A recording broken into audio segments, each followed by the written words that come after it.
तुमने जो भी विकास किया है वो बर्बाद करने का तुमने जो भी विकास किया है वो बर्बाद करने का, मारने का, काटने का, आबादी के लिए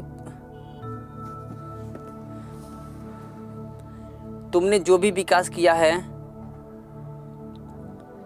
तुमने जो भी विकास किया है वो बर्बाद करने का, मारने का, काटने का, आबादी के लिए कुछ भी नहीं किया। पर जो ऊपर बैठा सबका धनी है वह सब देखता है। जब पाप का घड़ा भर जाता है तब वो सबको तहस नहस कर देता है। सब लोग होशियार रहो, पता नहीं कब क्या हो जाए। दीक्षा लेकर आप निश्चय करके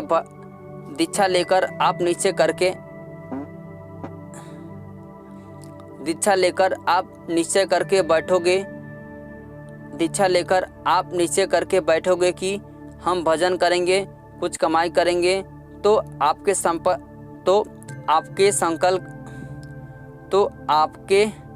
संकल्प के अनुसार दया होगी। तुम इसी तरह बैठ गए कि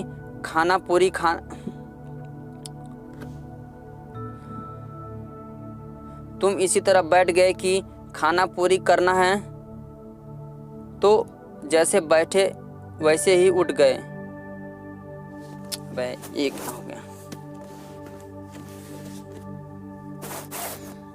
दीक्षा लेकर आप निश्चय करके बैठोगे कि हम भजन करेंगे, कुछ कमाई करेंगे, तो आपके संकल्प के अनुसार दया में होगी।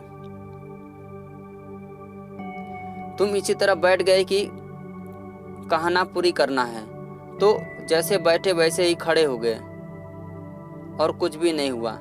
इससे काम नहीं बनेगा। संकल्प बहुत जरूरी है।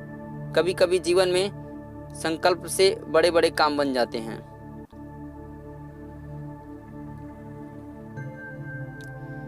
प्रेमियों को चाहिए कि सत्संग सुने तो वचनों पर अमल करें। परमार्थी के रास्ते पर चलकर वचनों पर अमल न करना, यह सबसे बड़ा उलझने का कारण है। इससे सुलझोगे नहीं। जितना कहा जाए उतना करो। परिश्रम करो, वचनों को अमल में लाओ। एक तो वचन को अमल में न लाओ, मालिक को याद भी ना करो, तो परमार्थी किस बात के। जब गुरु से प्यार होता है तो मन में ये होता है कि कुछ कमाई कर लें, नहीं तो जब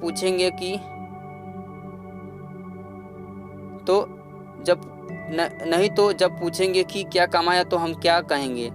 तुम रुपए पैसे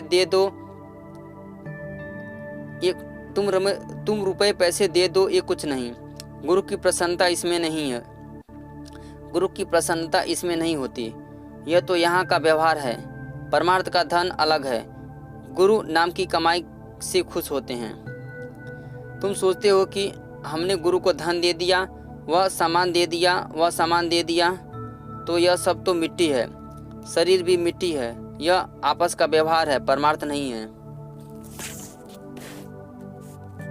50 साल पहले ऐसा समय नहीं था, ऐसे लोग नहीं थे, ऐसी बीमारियां नहीं थी, इतने झगड़े, कत्ल, चोरी, लूटपाट नहीं थी। अब तो इन सब की भरमार हो गई। उस समय लोग बड़े अच्छे सीधे साधे थे। अब लोगों में बड़ी चंचलता आ गई, बड़े विकार आ गए। वाद विवादें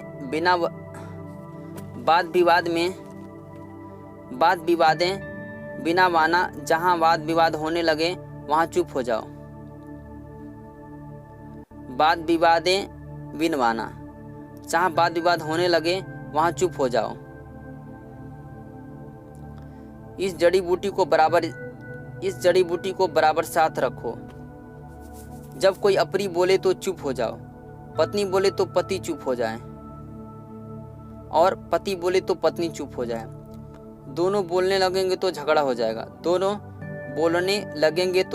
हो जाएगा।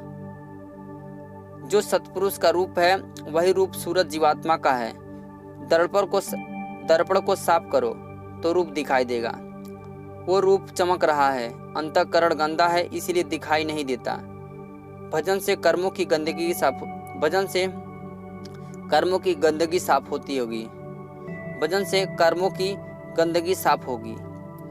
जमदूत की शक्ल बड़ी भयानक होती है। उनके दांत, मुंह और आंखें देखकर इतना भय लगता है कि शरीर का खून पानी हो जाता है, खून फट जाता है। मौत के वक्त भयानक दिखते हैं और कहते हैं कि वक्त पूरा हो गया, मकान खाली करो। तुम शरीर छोड़ना नहीं चाहते हो